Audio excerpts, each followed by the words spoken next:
It's not the camera that's... Covent Gardens. All right, Yeah. so this Best is the part of neuralizer London. for Men It's in Black. awesome. Is it? None of Oh, you are yeah. going to remember Oh, cool. anything. Good. You'll By the time never we're get done. bored. Oh, good. Yeah. I'm so glad. Lasers. So obviously you can see the green circle on the ground, but you cannot see the lasers until something I actually don't see you. passes Where through are it. you? The hope here is that Bryan's camera is going to be able to capture some motion going through it. So in the event that we actually capture it, I'll take the still from that video and actually give it to you as kind of like a JPEG screenshot. But we're going to be using two different kinds of lasers with this guy. We're going to be using red squares at top of the green circles. The red squares, if we capture something here, I can put it in 3D software, and then I can give you a full 3D view of what we caught along with the measurements of it. So yeah, pretty cool stuff.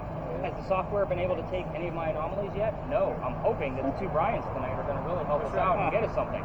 So lasers go to adults only. So the reason why is there's a laser law in Charleston. You keep them on the ground, and when you're using them on the ground, you want to make sure that the edge of them are touching your toes. Keep them in control at all times. So Bryan's not going to get it? Bryan's going to get both of them. Kidding. Whoa. Brian might trip. Nobody got my joke. You want to? But it's going to be So, heavy. the reason why I team up those lasers with, well, you don't want to cross the streams because then it's just pointless. Yes, that's a bad Ghostbuster joke, but it works here. Yeah, I know. I told you, this shit was funny. You gotta have a good time. So you always want to kind of use them side by side. We're gonna talk more about that at the next stop. But those lights actually light up like a Christmas tree through that infrared camera. It is beautiful to watch, actually. So let's talk about spirit boxes, because we're gonna be using 6 different spirit boxes tonight. The spirit boxes, your face just lit up like a Christmas tree itself. So, spirit boxes are a way for us to communicate with the dead. Yeah, I see. So, this guy, if you guys are fans of the TV shows and the YouTube videos, this is where they play the white noise, and then they actually kind of show you in the middle of the screen of what they think they heard, trying to convince you of the same thing. We're going to be doing that in real time, but with a different method. The reason why is because none of you are trained to listen to just white noise for 2 hours, and the history I'm going to give you, Kristen's going to fall asleep, just so you guys know. No. So Kristen and Nicole are going to be taking naps together, if I actually leave it on just white noise. So, with that said, this guy is going to be slowed down. Slowed down is going to allow the radio chatter to actually come through. So, the song lyrics, the DJs, the commercials. If we can make out anything that's coming out of those song lyrics, DJs, and commercials, then it's a 50-50 shot that I can tie to our location, a person in history we're discussing, or even something going on with one of you. It happens all the time. The cool thing about this one specifically is it's going to record the entire session for you. Bless you. Kristen, you're going to be the only one to actually hear this in real time because you're going to have an earbud in. So, you're going to get the recording back tomorrow morning. I'll be writing down what she hears in real time because, again, this is not an easy task, but I'm going to spot check it tomorrow morning and give you about 15 to 20 more markers of things that I find, whether they're relevant or not. The reason I do that is so that way you guys can all kind of get trained on how to listen to the regular audio of this. So I don't want earbuds back because your earwax is your own souvenir. Congratulations, you win. So undo the twist tie here, and your volume button, dear, is right here. So it's the wheel, so you'll just have to control it, and you can actually up and down with that volume all you want to. It's not going to mess up the recording. Okay. I don't know how it does it, but that's why we have it. You have good hearing? I have terrible hearing. But that's what I was going to say. Brian, you're having too much fun with it. Leah, was it? You're getting the next one? What do I look like? Do I look dumb? I don't know. It's what you hear in real time it's of hard to what you're say. actually getting. So again, I can't same thing with spin it, I don't earbuds. know. Your volume I button wish you is could the see it. wheel right here. So it's making sure it's all the way down. So just kind of feel for that wheel and get used to the volume on that and get comfortable. Most people operate these with just one earbud, just so you guys know. The next spirit box. This one we don't actually have to listen to, which makes it so unique. I love this guy. So this is going to give us words from time to time in the center of the screen. So the reason why we use this guy is because it's going to save all of those terms to a list. The last tour that I had well, I want to say I left it running for a little while longer. It was over 100 terms for sure. However, this is a phone app. The reason why I love to use it is because it has 36,000 terms and phrases in its dictionary. It's a great possibility that 20% of what we're going to see tonight is going to be relevant the same way the other spirit boxes are working. The location, a person, one of us. So, again, most of this is going to be garbage. About 80% of it's going to be garbage because it is a phone app. It's actually meant to try to scare us. So, with that said, I'm losing names on you too. Which one's Cameron? Cameron, this one's going to go to you. Only because I remembered names. How about that? Perfect. So, I don't want to see every word that pops up. I'll come to you when I want to see the list. Otherwise, we're going to be out here forever.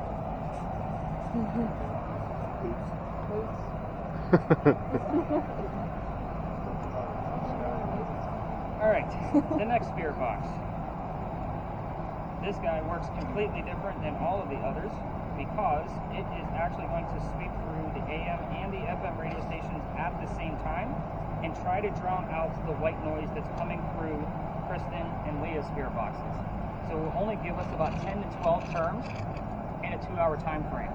It's a matter of when those 10 to 12 terms actually come out, 75% of them will be accurate, just so you guys know. I love the spirit box. This is also relatively new to the tour, but again, 75% accuracy. I'm going to get 8 to 9 terms out of this that are going to be super relevant to our location. Nicole, this one's going to go to you. Is that recorded? No, it does not record. The reason why I'm giving this one to you specifically is because husband back there actually has a recording device, so if you stick with him, this will actually pick up the audio. So in case you miss something, the audio will also be on the camera. So that way you two kind of have to work together. The only thing you need to worry about is which way to hold it up. The blinking lights are the top. On the right-hand side, there's a mute button. Right now it's muted, so that way I can get through the rest of these devices. But obviously you just click it once to unmute it, and then it'll start spitting out whatever sound it's going to give us. So again, I muted it once again, so that way nothing's going to come out.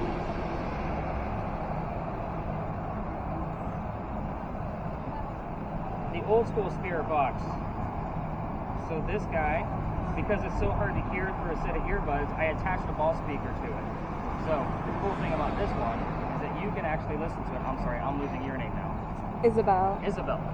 So Isabella, you're going to have this one, but what's so cool is that Cameron can actually help you out with this because she's watching for words and you can listen for words, and that way you guys can actually help each other out.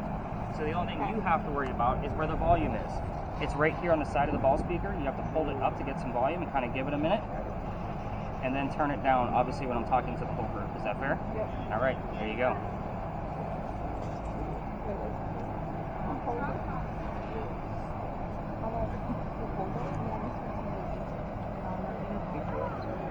All right, so EMF detectors. These are pretty much a must when we're actually out here in the field. So this guy is going to help us debunk a lot of things that are going on outside around us. So with that said, Evan, obviously this one's going to go to you because you're super excited. So this guy is going to help. It's going to pick up any kind of electromagnetic fields from any kind of wiring, buildings, cell phones, anything of the like. I will look for patterns in this. So Evan, all you have to do is let me know what color you see. I usually have an eye on it at all times anyway. So again, you kind of have to let me know what's going on with it. You're going to be doing twofold. So you're also going to be taking plenty of pictures for us throughout the night. So have you ever used a point and shoot camera before? Okay. I normally have to ask them if they even know what it is. So 2 buttons on here that you need to worry about. Obviously the big one is to shoot. The one to the left of it is the power button. So when it shuts off from no activity, you have to turn it back on again. Obviously there's a bunch of numbers and that kind of thing on the screen, so if it's just completely blank, you know it's shut off. So again, you are working twofold tonight, so both of those go to you, sir. Last but not least. Alright. You're my multitasker. Am I getting you guys backwards? Yeah. Oh my god. I'm so sorry. No worries. At least I got the 2 names right at the same party. So Kristen, you're my multitasker. So everybody else is completely loaded up, right? Yes. All right. Perfect. How'd you know she's a multitasker? You picked well. I have a sense for these things. So this also has an EMF detector built into it, but it's digital, so it's a little bit more accurate than the one that Evan is using. In the event that he gets some colors on his, I want to know what's going on with yours, so just let me know any numbers you find above 2.5 on the big numbers. The other thing that this has, and you're kind of the fact checker for everybody, is it has ambient thermometer at the bottom. So it's using the yellow probe up here to measure the air around it. So in the event we actually find a cool spot with Andrew's camera, you and I can debunk it or prove it pretty quickly. The last thing that it has is what we call a REM pod. A REM pod is a motion sensor. So basically if something gets close to the antenna that I just pulled out, it's going to go off. I'm not touching it right now. The closer we get to it, it's going to go off, obviously. There's an array of colors in there. Notice I have it pointed down. I'm going to show you more about that at our second stop, just because there's so much more going on with this particular style of device. So again, you'll be my last person that I show more things about. So for now, just focus on those red numbers. And again, obviously you'll let me know what's going on with that. Is everybody geared up? Geared up. All right, Bryan and Bryan are in charge. Let me know what happens. Go have fun. Okay, Perfect. Nicole's like, really? You're going to let us go? No, you're not going anywhere. It's taking me to Big John's Tavern for some reason. Well, that brings me to my point of why we started here. So, let's take a drink because you all are going to make me talk all night, but I'm pretty sure it's my job to talk all night. There you go. So, Big John's Tavern. There's a reason why I had you all meet me here. Thank you for lightening up my bag, by the way. You have about 60 pounds in your hands right now, which makes my night a whole lot easier. So, Big John, this place used to be owned by a football player. His name was Big John Kennedy. Whenever I'm telling you the history of a building, I will always do my best to slow down. Go ahead and mute your spirit box for me. That's the button on the right. Hit the button right at the top. The only button on there. Yep. You got it. So, I will always do my best to slow down on specific keywords. All of my spirit boxes are in play tonight. So I talk fast, which is part of the reason why we record everything, so that way you can go back and spot check stuff. So, but Big John Kennedy, his bar, he played for the 1947 New York Giants. He used to sit in the back of this bar, and he would tell the bartender if the cadets coming over from the Citadel, if they were old enough to drink or not. One night, two guys come in from the Citadel, they're not old enough to drink. He has the bartender throw them out, and they leave pretty angry. They come back the next night, and they try to steal the cash register from the front of the bar. Big John sees what's going on, he slams down his beer, and he goes over and just starts pounding on these guys, just beating the heck out of them, right into the floor. A couple of gunshots go off. John gets grazed in the neck, but the bullet lands behind him in the wall. After being shot, John's the only one that's been shot, by the way. He gets up, goes back to the bar, tells the bartender to get him another beer, get the two guys on the floor in ambulance. So, ironic thing of this whole story is that I tell you that the building is haunted, you all think of some tragic death that may have occurred here. Here's what's actually haunting the place. It's the bullet hole. Even if it's not still here from the new renovation of the Big John's, you know, that we're now looking at, and they filled it in, Big John's blood is still in this building. So, people that sit in the front of this building tend to get a little queasy, nauseous, or a headache. This is your heated warning. Fingers crossed we're going to be dealing with paranormal activity tonight, which is exactly why everybody's here. I don't know how it's going to affect any of you. If anybody feels any of those slight symptoms of headache, nausea, or dizziness, I need to know immediately so that way we can move the whole group and get that person to safety. Is that fair? Mm-hmm. Okay, that's the scariest thing I'm going to tell you all night long. There's kids on the tour tonight, so yeah, it is, but it does happen. So there's a reason why I give that warning. Let's get our minds off our own health, right? So have you guys taken any other tours in Charleston at all? No? We did a horse carriage tour. So you've heard about the earthquake we had in 1886, because every tour in town talks about it. Yeah. Big John's, the building itself, is allegedly where the first death occurred from that earthquake. So I say allegedly because I don't really have proof of this story, but it's a great segue so nobody's thinking about getting sick on the tour. So, a piece of the mantle broke off, the white piece that you guys see in the middle of the building, in the front of it, hit somebody in the back of the head and killed them, and they say you could see his ghost in the middle of East Main Street in the middle of the night. Again, I have no proof of any of this, it's just so nobody's thinking about getting sick on the tour. So, is everybody ready to go ghost hunting and go ready. to the corner? Yes. Alright, you guys tired to hear me talk yet? No. You guys 50-50. paused on that one, I'm not sure. Alright, let's head up this way. Almost full.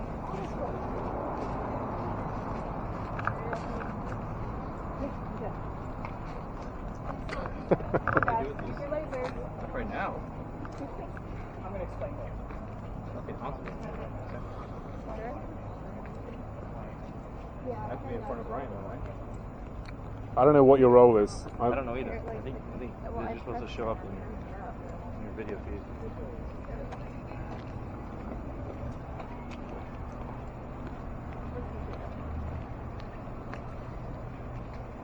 Much quieter space. I don't feel like I'm screaming at you anymore. So hopefully it's like this the rest of the evening. So this space is where I actually kind of stop us for a few minutes just so I can explain your devices a little bit more and kind of give you a great example of how to use all of your devices. So this should answer most of your questions throughout the night. This is the big red barn lot. This is where we keep the horses for the carriage rides. Notice my voice drops because they can't hear us. So whoever has the lasers, Bryan, please no lasers on that building. You will spook the horses. They'll kick the metal wall and scare the bejesus out of all of us. So they don't like that's also why we use earbuds with most of the spirit boxes, because they don't like the white noise either. So the history here is really simple, and I did it that way so we can talk about your devices.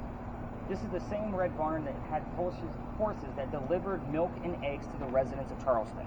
So again, keywords here would be delivery, milk, eggs, residents, and anything relative to the stable. So let's talk about spirit boxes. There's all of them in play tonight, which is kind of nice actually. So spirit boxes, everybody wants to ask the same question whenever they get a communicative device. What do you think that question is? Are there any spirits here? What's that? Are there any spirits? Is anybody here? Yeah. Right? So if somebody answers no to Nicole's spirit box, that means somebody's here. So we're not going to be asking yes and no questions at all. There's always a way to reword the question. Even if you're a skeptic, those questions you're going to find in paranormal proof of non-yes and no questions. So if somebody answers yes and no, they're too easy. We don't want easy. We want the specifics and the details. Normally spirit boxes, I would tell them in a new location of a new device that they never touched before, ask a question you already know the answer to. As an example, if somebody's here, tell me what color the big red barn is. Obviously we're looking and listening for the color red. When I say looking, it's because Cameron actually has the word list. So, however, the song lyrics and DJs and commercials that are on all of the other spirit boxes might not have the word red to be able to answer back to us. Fire truck, blood, heart. All three of those things are specifically red. To me, that would be an acceptable answer. What color is the big red barn? Blood. I'm good with that. However, all of my gear is out tonight. I'm going to require most of the night that there's at least 2 happenings going on among 1 or more devices to be able to verify what's going on. Another example. Let's say Cameron's word list has the word art on it. That doesn't mean anything over here. But I'm going to get you guys mixed up all night long. So, Lauren? Lauren. All right, so, and then Lauren here's the number 40. Now together, Art and 40, Art Faircloth was number 40 on Big John's team. You guys see we're going to be looking for these secondary clues all night long? Most of these people that we're going to be discussing tonight are from the 17 and 1800s. They all have the same damn names, Georges and Charleses and that kind of thing.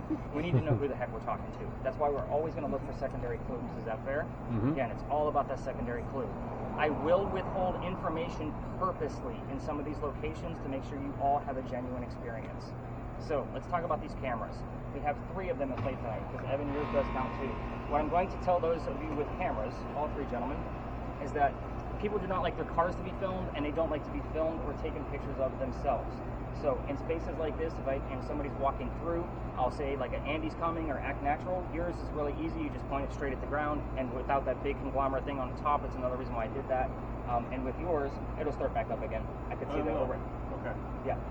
Looks like it actually slipped out of the port on the bottom, so it'll start back up. Okay. But your camera, specifically, Andrew, it's really easy to kind of conceal because you don't want to be filming somebody's car and you can just kind of go the other way because you're just holding a cell phone. Right. And then Evan, of course, they're taking pictures directly of cars and that kind of thing. So let's talk about these cameras really fast. So Andrew, when yours actually pops back up again, you're going to try to do 2 things for us. You're going to try to keep one of us in view because our skin temperature is going to be the warmest thing out here. So it's going to make an array of color all over the screen, and it's going to be a much easier find if there's an anomaly, a cold spot inside the frame. Okay. The other thing you're going to try to do is keep the sky out.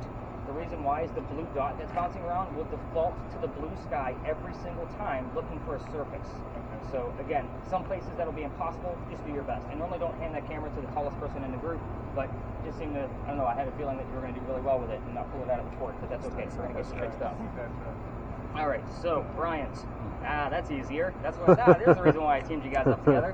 Go ahead and point one of your lasers to the ground for me. So, other Bryan, UK Bryan, you are not going to be filming down at this guy because we already know what it looks like. You're actually going to take a few steps backwards, and you're going to be filming through it. We want to see what's going on between the laser and the ground. Okay. So again, nice. There you go. Perfect. And even when you have the red one out, if you want to use them in conjunction with one another, you can. So again, perfect spacing. The slower the movements that the 2 of you make together in sync with each other, the easier of a video we're going to be able to have to watch, just so you guys know. So again, I always like to point that out. So you're going to be always like 2 to 4 feet in front of you, and you're going to be like 3 to 5 feet away. So you guys will be working in conjunction with one another. The other thing about lasers, certain spaces they're going to be out of the game just because of where we'll be. I will also tell you that my lasers are strong enough to set off car alarms that still have those type of alarms for motion. We want to make sure, that's why I say keep them controlled on the ground. We don't want to make sure they even touch a vehicle. People get really funny about that. So yeah, you can go ahead and set those off now. I just wanted to kind of give you guys the gist of how they're going to be working. Does everybody have a great gist of how their devices work and we can get away from ponies and football players? Perfect. So with your camera, you're going to be taking a lot of pictures like either through the lasers when they have them out, or obviously some touristy spots, and you always want to be super still with yours. Why? There's no flash on the camera on purpose. I don't want flashes coming off of a car windshield and now we have a false anomaly. So again, there's a reason. So be very still no matter when you take pictures, and I'll kind of help direct you of where the pictures are going to be taken at. So obviously we're not taking anything here because we don't really have a whole lot going on. Has anybody heard anything on their spirit boxes? Those of you with earbuds in? What do you got? Help me. So, Charles is actually the next space. We will find at certain locations that I'm out here 7 nights a week. We're going to probably hear my name out here, maybe once, possibly twice, because these people know who I am. And we're going to get preemptive terms that kind of bleed over into the next space because we're literally going across the street this way. Charles is definitely relative over there, but we don't know which Charles it is. So I say that's our cue. Let's go find out what we got going on over there. You broke it already? All right, so yeah, let me give me 1 second to fix this guy for him. No, Don't cross the streams. Don't cross the streams. Listen. What did she say? She heard Charles? Yeah, Charles and help me. Really? I have Entomb, Ear, and Outsider on mine. Got a bunch of stuff already. But How does it pick up words? It's just what we're saying. it's because we're talking.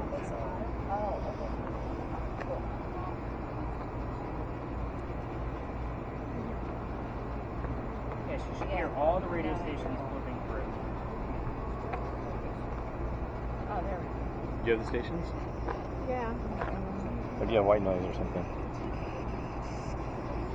Just cycle through? This thing was giving me a little bit of trouble last week. I just heard help me. Yeah. Might have been Michael Jackson. Michael Jackson, did you say? Michael Jackson song. That. Listening. All right, let's move on to the next space while I fix this camera, guys.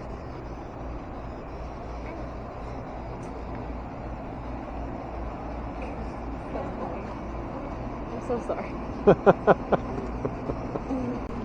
Why did you? Yeah, listen to this. Oh, he's thinking. Hey. Hey.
Let me get through the history here and then I'll play with it. Fair? Alright, so, of course, watch it pop up right now. Of course not.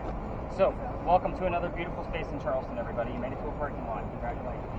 So, with this space, it actually used to be something, kind of like what I mentioned at the top of our time together. So, there's a lot of cars in here. So, again, be wary, those of you with cameras. Again, we're unfortunate it's Friday night, so it's going to be pretty full. So, it kind of limits how much space we're actually going to have to be able to work with. So, be very, very careful when we're filming and taking pictures. Now, what did this space used to be? This used to be the Eliza and Charles Pinckney Mansion site. Their mansion actually sat in the front of this space, and Eliza's garden was lined up with the Five Church restaurant over here and came all the way across, and we are standing in the servant and slave quarters of the home. So that's kind of the layout of the land. But who were these people? First off, spirit boxes, I am not going to be giving you questions like what color is George Washington's white horse, like what we did over there with the red barn. You're going to get your answers from your spirit boxes. So, and I do that purposely, again. So, Eliza and Charles had a son named Charles, and they had a nephew named Charles. That's a lot of Charleses, right? I told you, that's why we look for the secondary clues. That's 3 of them, just so you guys know. The son and the nephew were signers of the Constitution for South Carolina. It's a pretty big deal for us, but I hate politics more than everybody here. So we're going to move on. We're not going to talk about politics. Eliza and Charles got married when Eliza was pretty young, according to today's standards, not the colonial times that she came from. If you're going to ask her how old she was when she got married, you're not going to hear answers like 12 or 14, just so you guys know. Think of today's standards when you're getting those numbers. The reason I bring this up is because Charles, her husband, was over double her age when they married. Pretty big age gap back then in colonial times, big age gap now, just so you know. But she married him because her father over in England thought he was dying, and he wanted to bring all of his children home one last time so he could see him.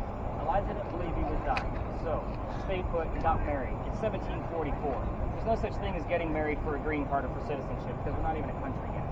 So she did marry him out of love, and even after he died, because he was double her age, of course he went first, she actually remained a widow the rest of her days, a good 40 plus years, just so you guys know.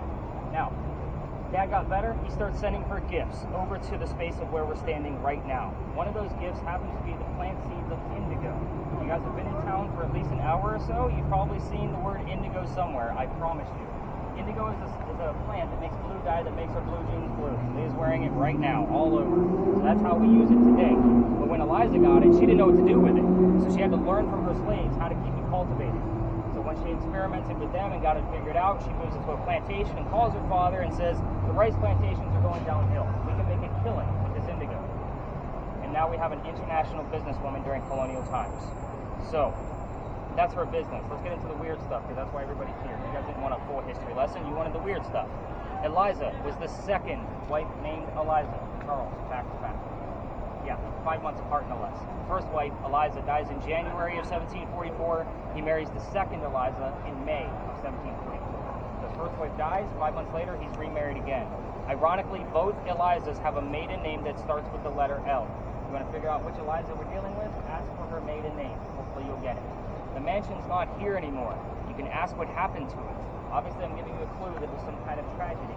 If you get an answer, you can obviously ask what year that happened. At times, we will get the full date. It does occur. The children, I told you there's at least one. You can ask how many children she had total. There's more than one.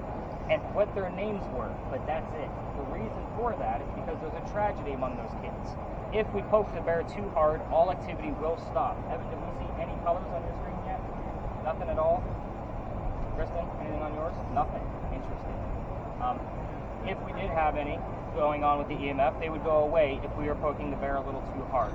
Just so you guys know, all activity will stop, so just don't ruin the experience for everybody. Eliza's death is where she's really open. You can ask her how old she was when she died, what she died from, where she's buried, and which U.S. president was a pallbearer at her funeral. So again, very specific questions. These are commonly asked or we commonly get answers from. Keep in mind, those of you with spirit boxes, we have 9 ways of communication tonight. All 6 of your spirit boxes, the audio from this guy when I get it working, my audio, and Bryan UK's audio. The answers can go anywhere. So Leah, if you're asking questions, somebody else can actually get the answer. It happens all the time. That's why I'm going to be bouncing around with all of you, kind of trying to see what's going on with your devices, taking notes, and putting the clues together for you. I will give you the answers to those questions unanswered before we leave this space. So we'll regroup back here probably again, because it's really the only space we're going to have where all 11 of us can kind of hang out for a moment. So I do have to work with Kristen for a few moments with her device and try to fix this thermal imaging camera at the same time. So everybody else, let's spread out, get the lasers going, spirit box is nice and high, and I'm going to be bouncing around with all of you here pretty shortly. And Leah's like, yeah, perfect, make sure intro, let's go. So, all right, spread out, have some fun. So Kristen, you get to stay behind. So What exactly are we doing? I don't know, Bryan. I'm just filming through. I think they see something. Okay. So the reason why I say about 2.5 is just because on Evan's device, that's the first green dot. So if his gets any activity, that's what I say. Up to 1.1 is like natural convert, so we don't measure anything. So that would play discount pretty quickly. So you haven't seen any numbers, that's what I've seen. Whoa, shit. That was a little weird.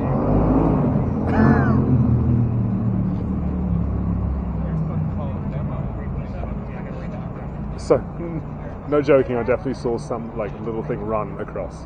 Really? Yeah.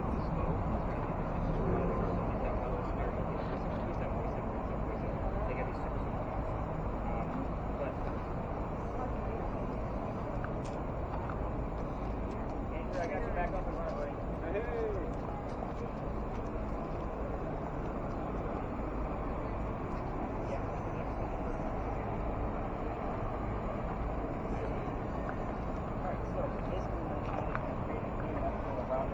So we're going to turn that EMF field on. Turn the device right to the back of it so you can see the back. There's a little flap right there. You're going to lift it up this way. I'm going to have you do all the work because you kind of get the feel for it. There's two little white buttons back there. The one on the right is the one you want. Do you think on a ghost tube Should we go back over there? you'd be walking around a car park? Never thought I'd be doing this. I thought I'd be going through like churches and shit. Or was it over here? Yeah, but I mean,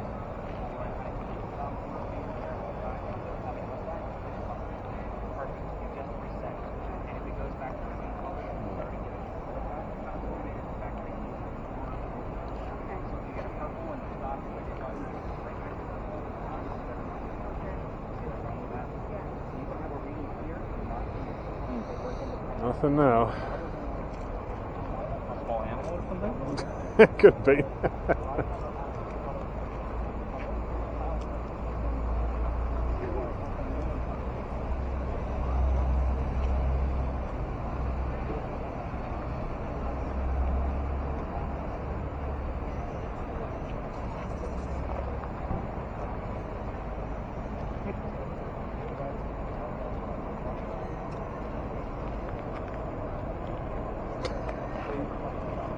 Nothing? No.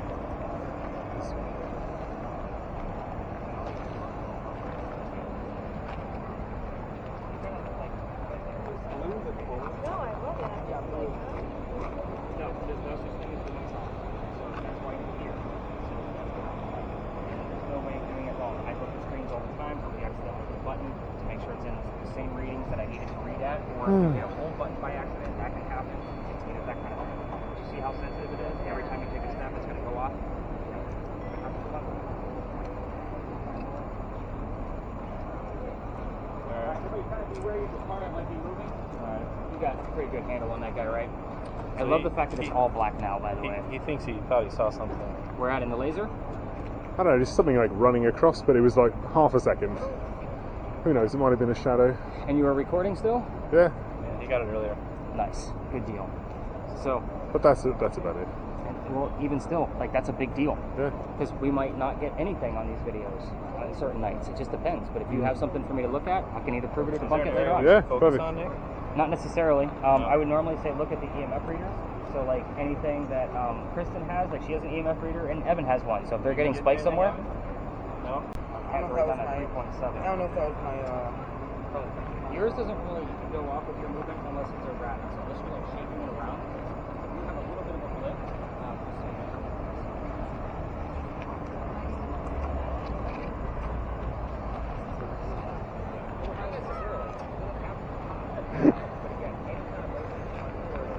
You have the most awkward job I've ever... Yeah, I'm feeling the burn. Yeah.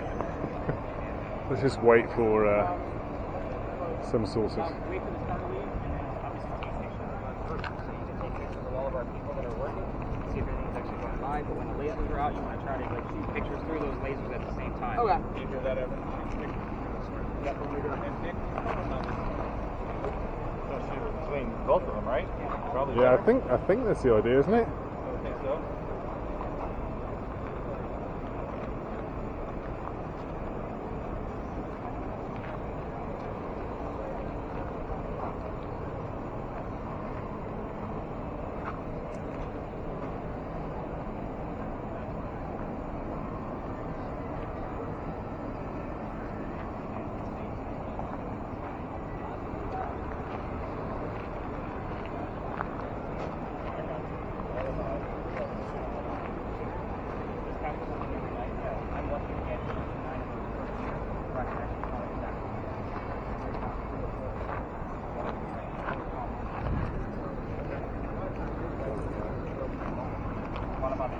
I send that to YouTube, so that way you guys can watch them however you want. It's gonna be a lot of fun to get things that. Alright, well,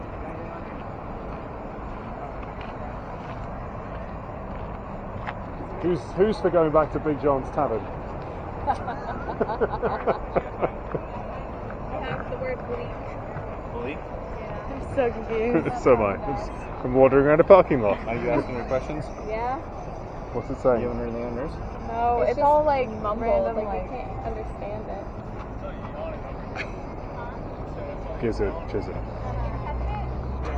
Wait, you gotta like wait. Now it's not saying anything. He was saying It was something. talking a lot. It was Oh, talking yeah? a lot, and now you come in and now it's Oh, wait, it like Talking more. like over here.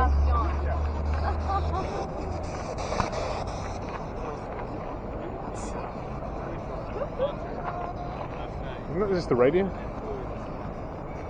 Sounds like Jason Derulo. I am Jason. So what's it supposed to do? I guess if something crosses the like in the laser path, it picks it up. It makes me laugh. It's science, Isabel. Okay?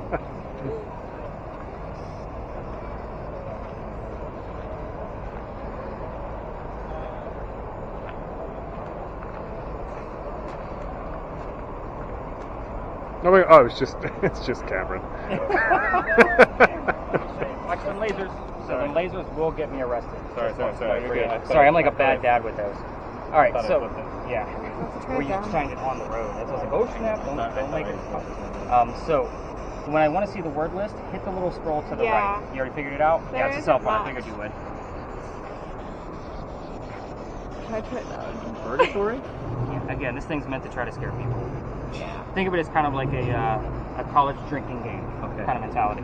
So again, I don't see anything that's standing out to me yet. Have you heard anything on yours Not yet? really. Heard just a bunch Not of easy to random do. stuff. It's a lot of yeah. I mean, you could turn it up a little bit louder here because we're still kind of close to a very busy street, so that we can actually get some volume out of it. And that way, the two of you can listen together Yeah. and see if anything's going to coincide with We're what you trying got going on. to. Yeah. Nothing much was Be happening. wary of the cars. Again, people don't like us leaning on their cars and all that mess. God, that thing looks so cool now with that new light on there. Love it. Love it. Love it.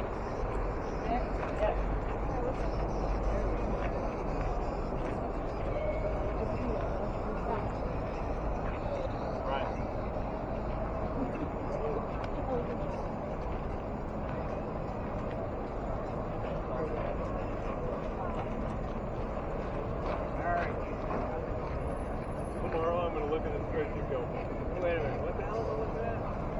Parking lot. Yeah, exactly, bro. Exactly. Right here. I'll go right here. Oh wow. Oh my god, you got the door.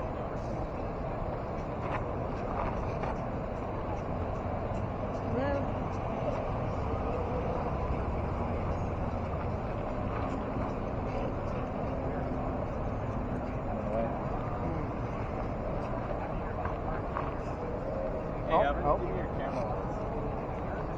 What? Give me your, are you taking shots? I'm getting shots, yeah. Okay.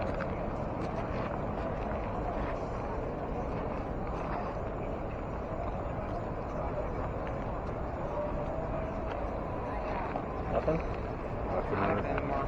A lot earlier.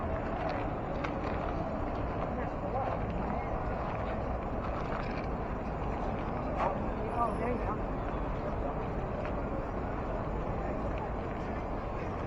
At least got something.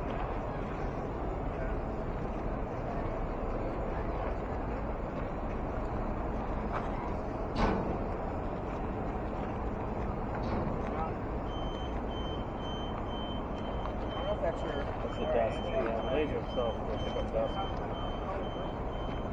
Check. Is there something?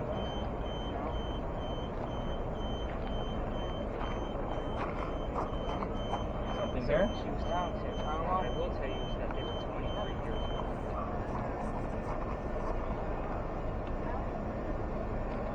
Nothing, Bryan? No. Yeah. Right here. Oh, maybe it's me. But no. Experience teaches us actually a little bit about it. Wait to see how ready now for now, and not tell you why. But that 23 is the I got 5. so somebody asked me about tomorrow. That makes sense. This is what I do every night. Every single night. It's the best ghost car I've been on. Nicole, you got anything yet? Yeah, yours is tricky. Another 20 I'm plus following red. you guys around. You got 4. Mine's a 5. 5? Yeah, that's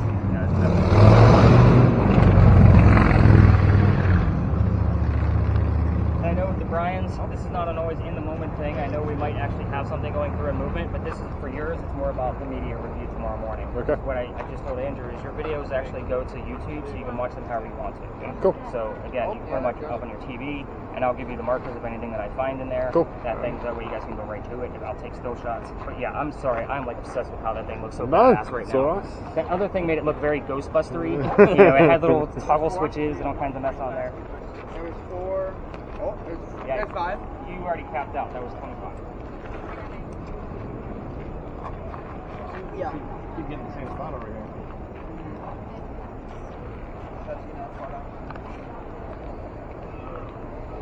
This is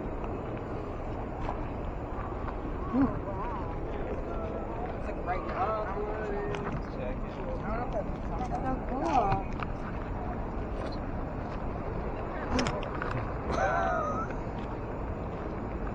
We're talking here. There's something about a contract, and now it's over. What, No, really? She's dead. Yeah. Are you shitting me? No. You actually for heard real. that? 40. For real. Something about $40, $40,000. I don't even know. I don't understand. Really? Yeah. God. She's telling us about a contract she had. Now it's over. She's dead. What? Something about $40 or $40. Really? Yeah, I'm serious. We're Wow. serious. It wasn't just someone ordering pizza. It's legit. Something about a contract, and it's over now that she's dead. $40,000. I don't know if that's right. That's pretty cool. I'll take it. Well, she said something about a contract. Contract. What are you? $40,000. Okay. And it's over now. It was very clear. It's over now. Yeah. It very much said that. Well, it's funny because we just I'll be watching you on the other one. So it's almost like my clue to kind of, let's wrap this up and kind of get you guys the answers. All right, everybody, let's go back to where we started, back here at the back. Yeah. It's just so funny, the group just walked by, they're like, are you guys doing a paranormal thing? I just thought it was hysterical.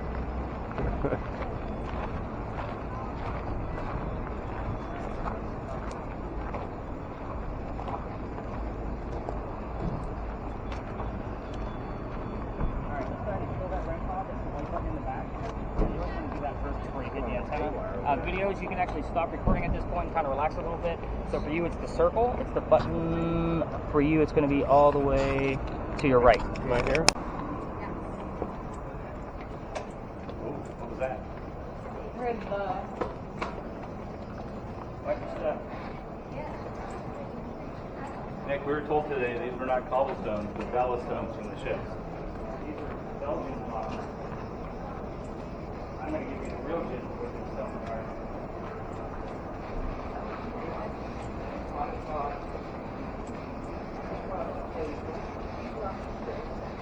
What?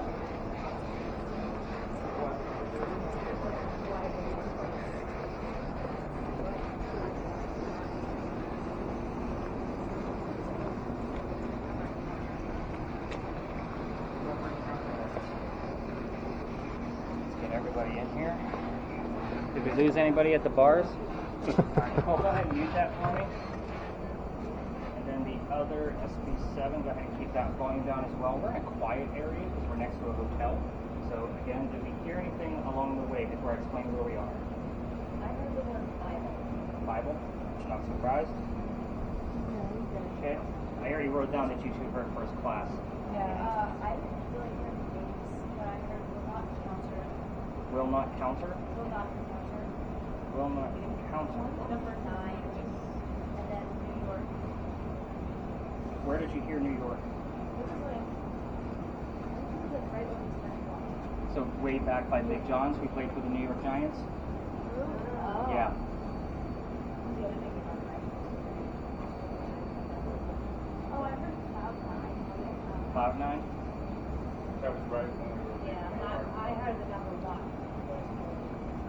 And there's first, again. So we heard that's still relatively close to the Pinckney Mansion site where the first president was the pallbearer. So again, very loose. I'll be looking for the word president or George or obviously the term Washington to go along with the number 1. And first that we heard, very good clues but very vague. So kind of keep that in mind. So with the cameras, we're going to play a new little trick. Keep yours kind of pointed in one direction, either one way down or the other. But with your two, I want you to pick one laser for me and shine it at this wall and keep it there. Keep it as steady as you possibly can. And then Bryan, the other Bryan, if you want to move your camera, I want you to kind of film the laser coming through this way. We capture a lot of orbs here, and I've never tested the lasers in this fashion before. So again, with this going on, I'm hoping something's going to actually pass through and have somebody witness what's actually going on. So for an example, I don't think I've done this trick in a while. It's part of my vape, but it's a great example of actually how to see the lasers. See how things are going to show up right here?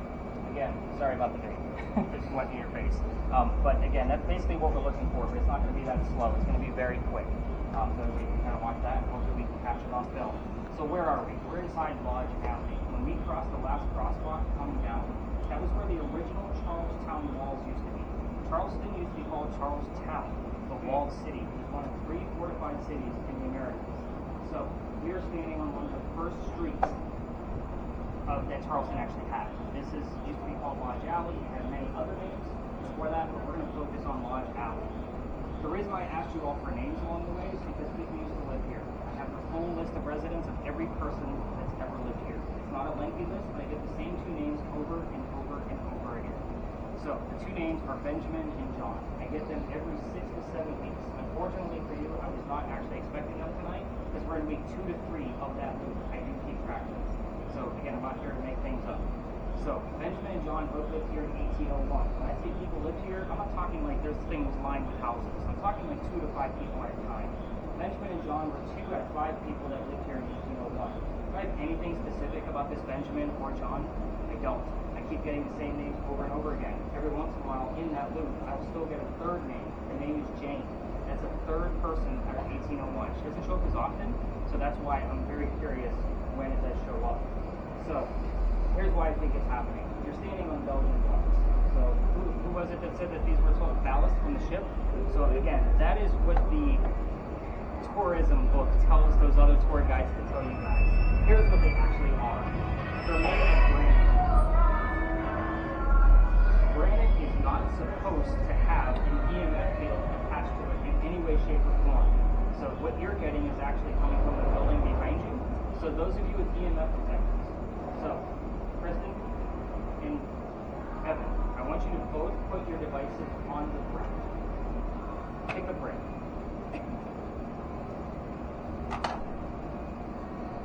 Now that's a steady reading, so I'm going to count that as something coming straight from the earth. Are you getting any numbers at all? 3.5, holding there. Holding at 3.5.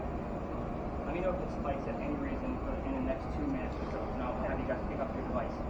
So, interesting thing about these bricks, again, they should go up to about a 1.1 to pick up the natural EMF field from the earth.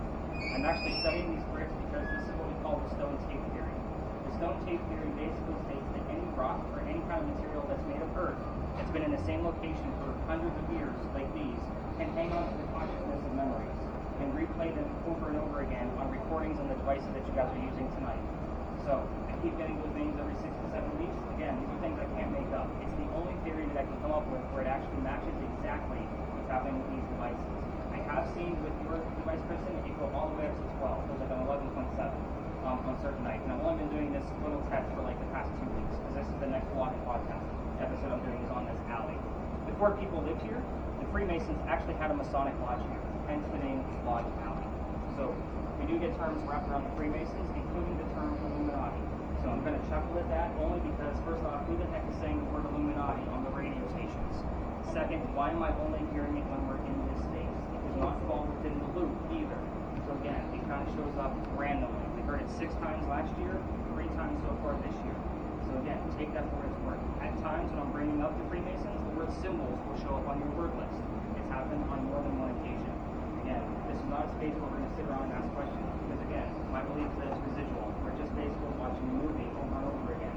Now, go ahead and pick up your devices. Maybe you happen to walk in on something. Right. Maybe you don't. And I keep getting the exact same name over and oh, by the way, the John, I know that that's a very common name. There were, I think, 5 or 6 different Johns that lived in this alley over a 60-year time frame. This John from 1801 will give us his last name, Johnson. So we'll get John Johnson along with Benjamin in the same week. So again, I have to look at these things as anomalous because of the occurrence and the way that they're happening. The next space we're going to go to is another alley. And yes, I linger here on purpose to hope that we're going to find something on these cameras and your recordings. But the alley that I'm about to take you to, I cannot take you all the way through like what we're doing here. Why? I got kicked out. Yes, part of the story I will tell you tonight is how I got kicked out of that alley. That is super fun. And everybody loves to hear it. Like from a ghost? No, from the city of Charleston. Got it. So, it is a very popular area, but we're going to tell that story outside of it, and we are going to stir up enough activity because I'm going to go into the great detail of what goes on down in that alley, and you're going to need those details because you're ghost hunting. You're not on some campfire ghost trip where you're just hearing stories and moving on. You're going to need a little bit more detail. That's why I tell the story so specifically.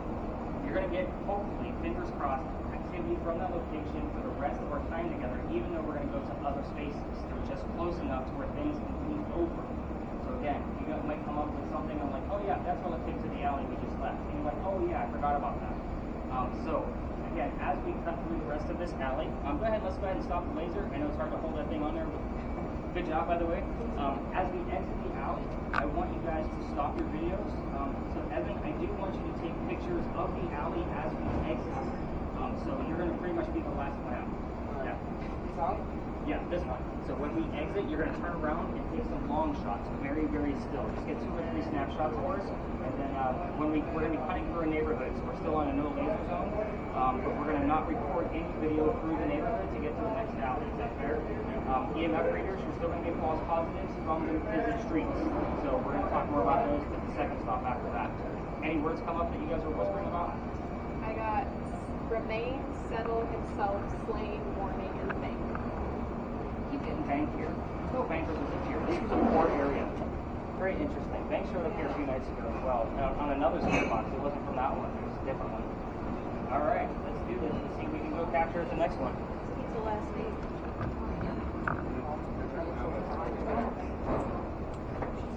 What do you think? Any thoughts different from the other guys that you said? Kind of see shit. What do you Yeah.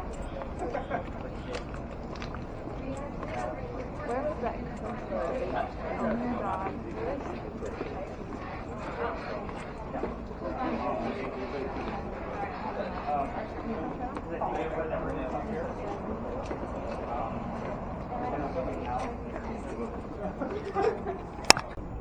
So with yours, Bryan, down there, again, you can kind of hold it underneath that top light, and it'll be a little bit more comfortable, just like that. Perfect. So the reason I'm having to do that is because this is a very popular tour spot. The people going through it, you'll see the large groups of 20 did not pay to get filmed. You guys did.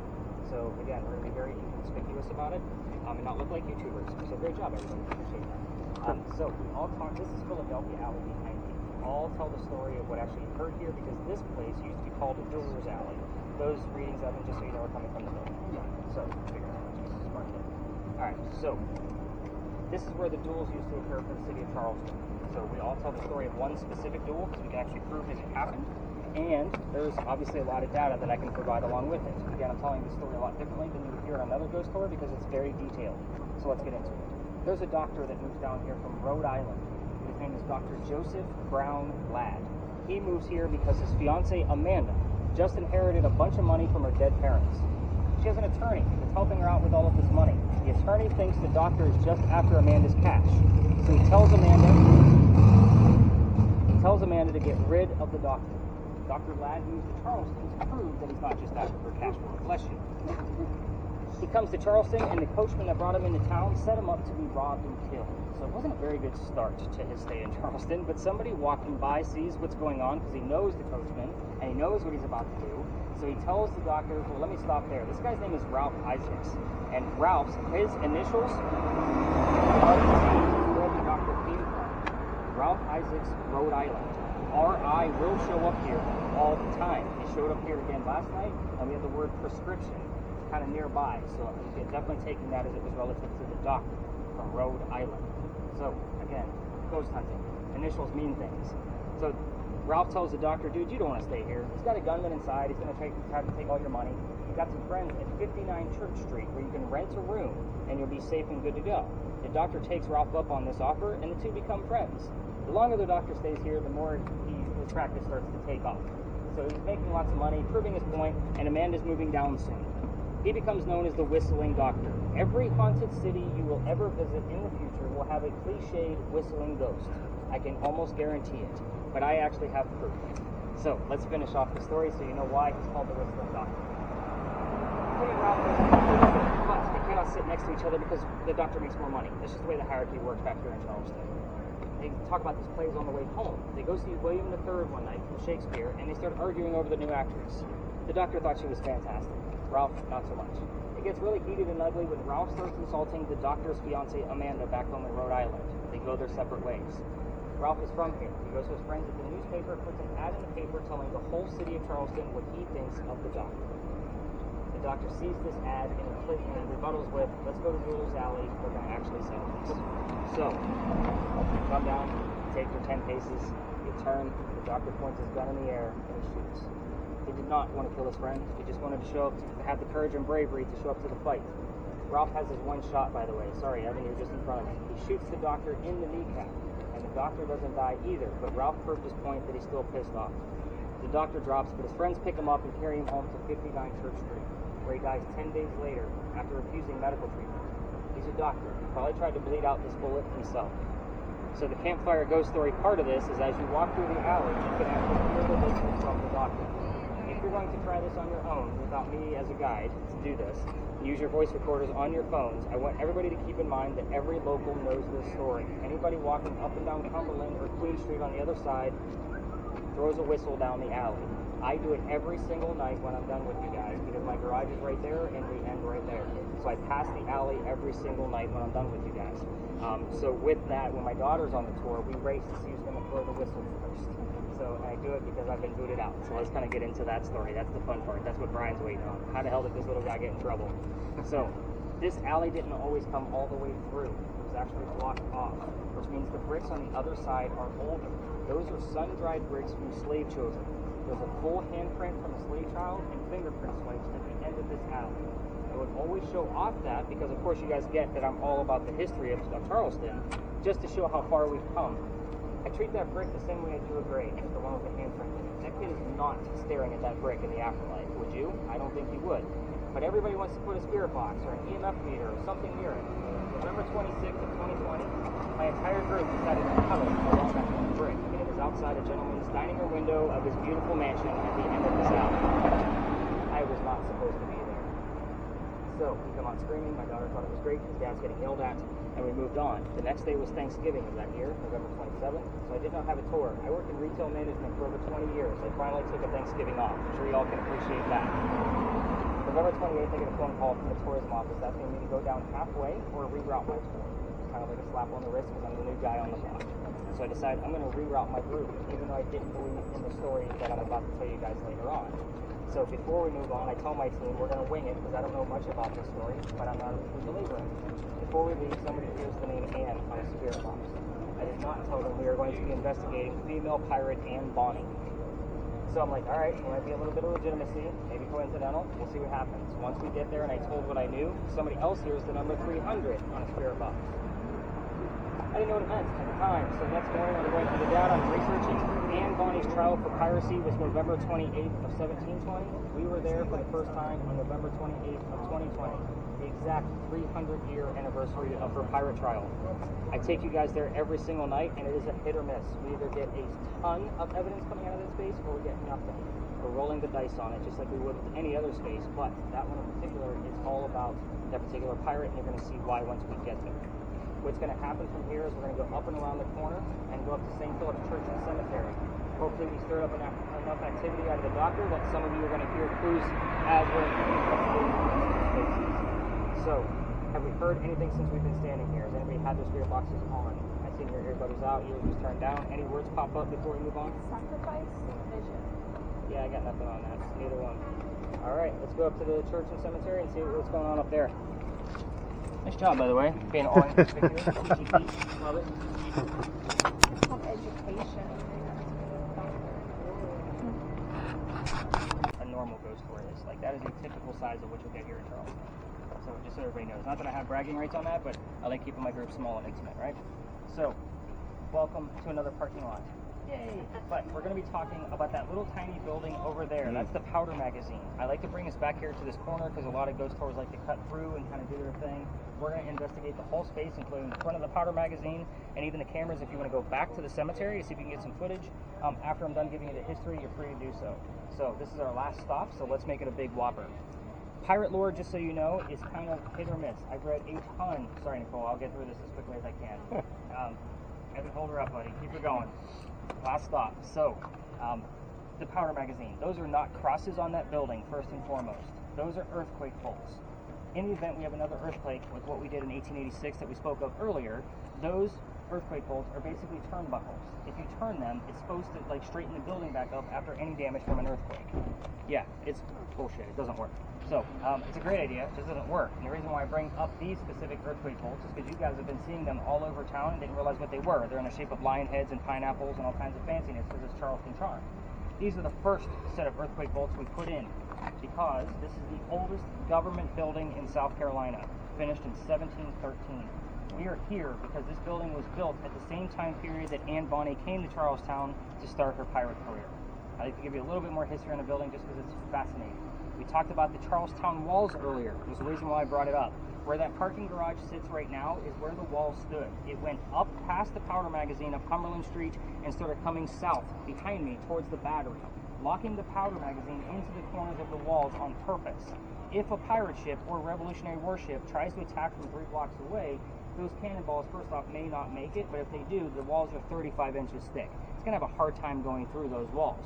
But we're going to pretend that it does and blows up the gunpowder inside. Underneath those red shingles is sand from the early 1700s that's designed to go up with the explosion and then fall to put out the fire of the gunpowder in the event of an attack. It's another great idea, but that shit don't work either. Pardon the French. But the reason I bring this up is because this building has never been attacked, but we have had another powder magazine that was attacked. The sand went up and the building burned to the ground. So we know that that theory doesn't work, but the sand is still there because sand does not disintegrate. So, again, we're here because this place is familiar. It's kind of like using a toy to attract a child ghost. That's the reason why we're here. You guys have gotten all kinds of lessons out of me tonight.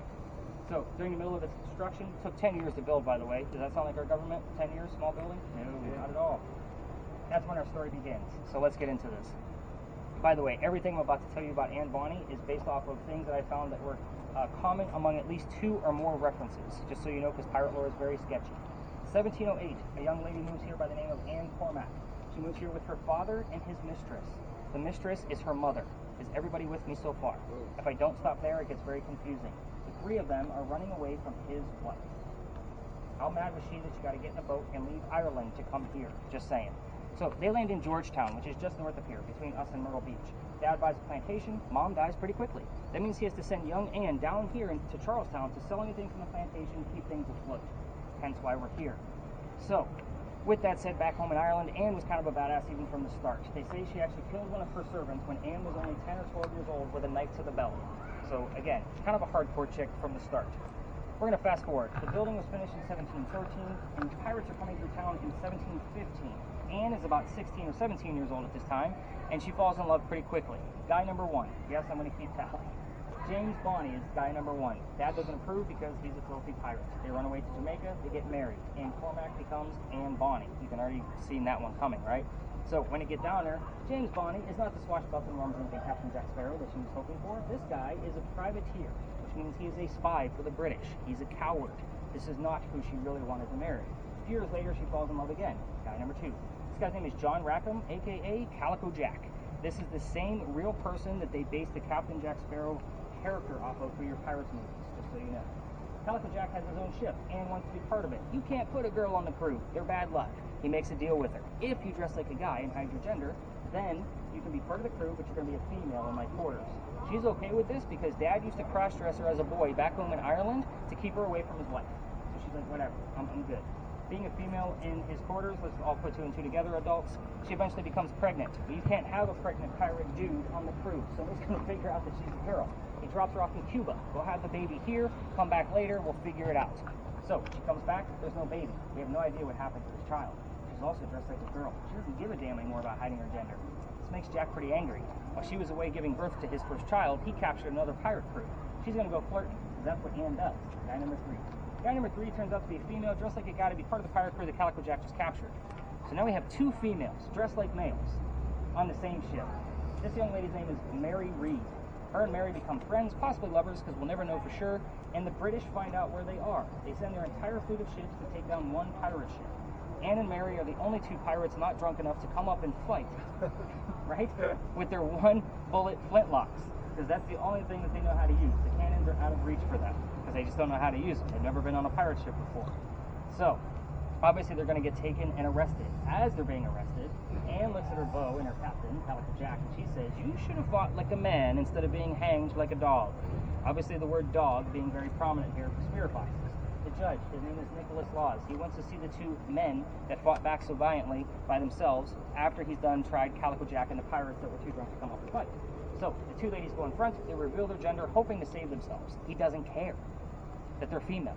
They're still pirates in his eyes. He's still going to hang them. "We plead our bellies," was the last thing he said, basically claiming to be pregnant. You cannot hang a pregnant woman in 1720. It's illegal. So he sends them both back to jail, delays the hanging. Dad bails her out, brings her back home. She remarries. Husband number 2, guy number 4, because yes, we're going to count Mary Reed, because we'll never know for certain. Has 4 children and dies at the age of 84. Yes, very abrupt ending as far as her death goes, because we don't know much about after her pirate career. As far as Mary Reed, she died a year later in 1721 from whatever pirates die from in a Jamaican jail. Use your imagination on that one. I'm sure it was nasty. I left out 2 questions that I can actually, prove. Everything else is going to be fair games for you spirit box. I left out the names of Anne Bonny's parents on purpose. You can ask which their names are, the father and the mistress. You can also ask the name of Calico Jack's ship. I left that out purposely as well. Before we spread out and kind of go about working, I am going to tell you why I give you that heated warning at the very beginning. This is where things get interesting. Back in September, much cooler night than this. I bring my group back here just like this, same amount of people. Kid next to me goes white as a ghost. I have to pick him up by his armpit before he drops on the ground and hits his head. His boyfriend picks him up from the other side, and we get him over to that wall, which is where we're going to end, all of us, by the way. So we get him over to the wall, get him some water, he's feeling better. I then tell the story of what you guys now know. It's important to know that they have no idea what you guys know now. Before I spread everybody out, they pull me aside and say, "Nick, we got to tell you, we are 2 transgender males." Meaning I had 2 females dressed as males, just like Anne and Mary, on my tour. And it made complete sense as to why one of them passed out on a nice cool night before entering the space. I mean, it was almost instantaneous. Take that for what it's worth. These are the uncanny things that I cannot explain. But again, I will tell that story as many times as I have to come here because it makes sense. As psychics and mediums, like, they don't make it through this, guys, just so you know. If they don't tell me ahead of time, they're down at the Pinckney Mansion site and I'm called the paramedics. Like, it happens, I don't know, at least 10 times in the past 3 years that I've been doing this. So again, they always tell me as soon as they're passing out, I forgot to tell you I'm a psychic, it's too much. I'm like, yeah, thanks. You should have warned me. But again, those of you with cameras, you can leave the lots. You'll exit over there and make a left and get some footage of the front lawn if you'd like. That includes pictures. So Evan, you're free to go up there too. Lasers, make sure they stay on the ground. If other tours are there, just kind of wait your turn.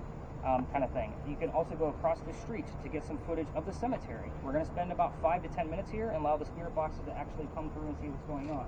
As far as EMF, this is not a space where we're going to get a ton of EMF. So Evan, if your thing goes off, I'm going to be super surprised. Keep in mind, the closer you get to those bushes over there, in the corners, there's electrical poles over there, and parking meters on the other side of the bushes. Don't get excited if you get like a 2.5 to 3.5 over there. But again, EMF is not a great thing here, but the REM pod is. So turn up that antenna, Kristen. So definitely get that REM pod going and see what you got going there. Everybody else, let's get those spirit boxes cranked up. I'm going to go have a seat because you all know what the hell you're doing by now. Yeah, let's do this. Get those lasers going. Let's spread out. Don't try to move before she falls asleep.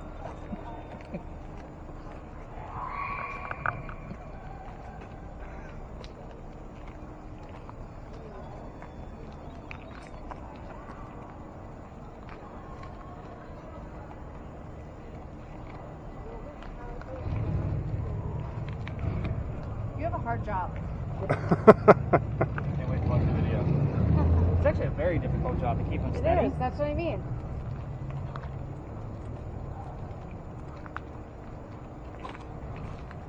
So how are those lights looking with that new light that's attached there? So his laser's looking pretty solid? Oh yeah. Good. Easy to see. Yeah. The one with the bulbs on it that I took off would leave like little purple circles, like wherever you're pointing it. So these actually take out that purple circle. Thought somebody called my name. And then alley back there were 2 like super bright lights that went through. Nice. And that's what we want. Yeah. It's just breaking the lasers. But I looked up, I'm like, they can't be bugs, so I'm not sure what they were, but bugs they were. Are very easy to distinguish. So when I go through it, if it's a bug, I don't point it out at all. Okay. So because I watch in Lodge Alley very specifically, and of course where everybody, like if you say you saw something at Pinckney, I'm watching for that too. Cool. But everything else, I'm spot checking. That's crazy.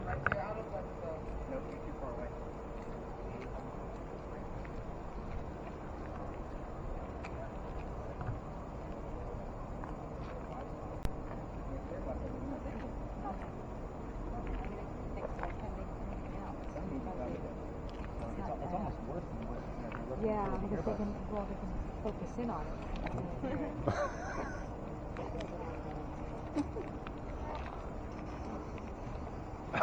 Let's go around the front. Sure.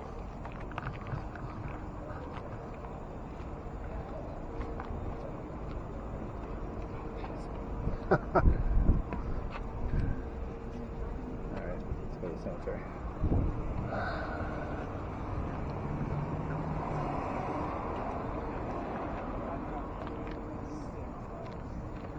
That's way too far away.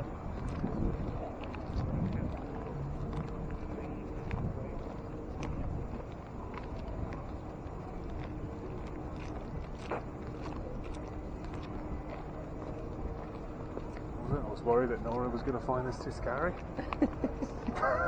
Exactly. God. Audrey, here, hold these. Good luck.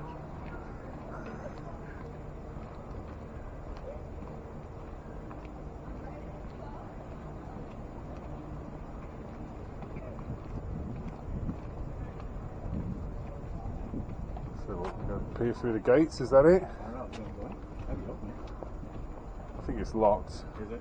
Yeah. I don't think you look through the gates here. Oh, there's a cemetery here. On both sides there's a cemetery. Yeah. So one of them, that's if you're local, right? And this is if you're not. Right.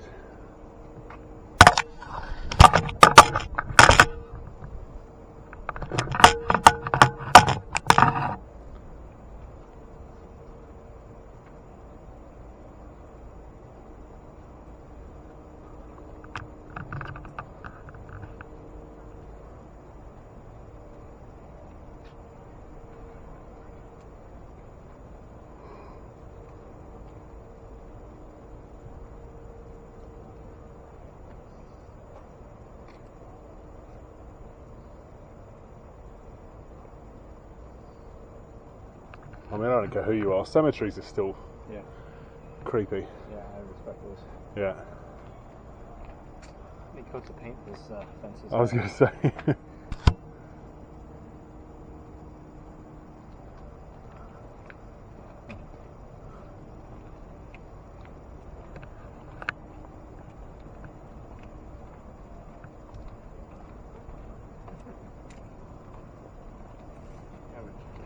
It needs a visit to a farm. Yeah, it does.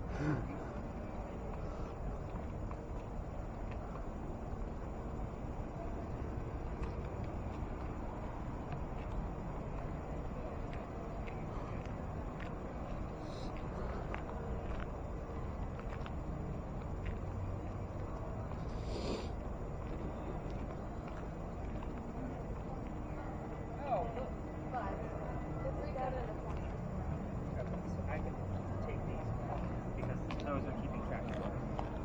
Any crazy lights coming through? We'll find out. Didn't say anything, yeah. Okay. So 3, 7, and 20. 7 shows up here often, just so you know, and I'll explain why. Very interesting. So you like taking notes, or you like? Taking notes. Nicole, is my wife's asking me how's it going. I'm sending her updates. Giant.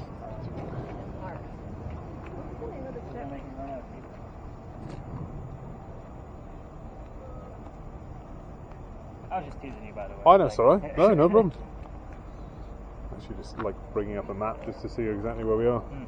If you need to give her an address, it's 79 Cumberland. No, I'm just sort of like, we just toured around this all day and just sort of, we're seeing the same things. It's kind of cool to see where we're at. Yeah, different perspective. Yeah.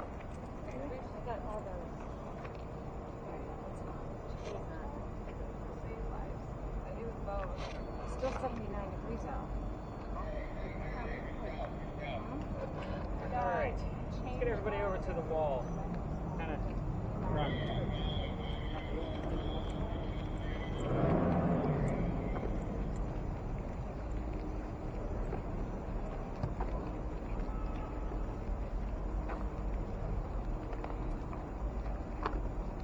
So the things that I'm excited about, that they're very vague, but there was a lot of little things. We did have a little blue motion come up on the REM pod, the motion sensor. We did have a little blip on Evan's device of about 5 megagauss, which is uncanny for this location. We normally don't get much of anything. The name Jack was heard. The name Kristen was heard. So obviously we have a Kristen among our group. Jack being relevant to Calico Jack. We also have the number 7.